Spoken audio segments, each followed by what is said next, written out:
siamo stati appena esclusi dalla riunione, in quanto pare che fosse una mera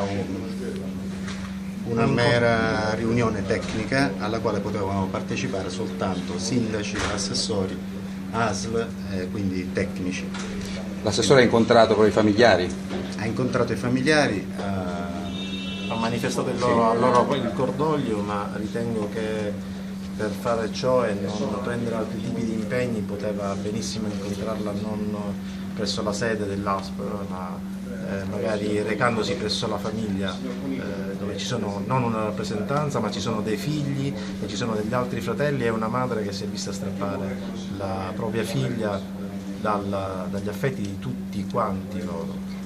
Si attende ancora, noi aspettiamo ancora di capire quali saranno le responsabilità, se ce ne sono, e cosa si intende fare perché manca un presidio di assistenza medica in zona. Questo rappresenta un momento di grande allarme sociale per tutti e questa è l'espressione ultima di quello che è una situazione grave che si è protratta per tempo. Sul fronte dell'autopsia si sa già quando sarà effettuata?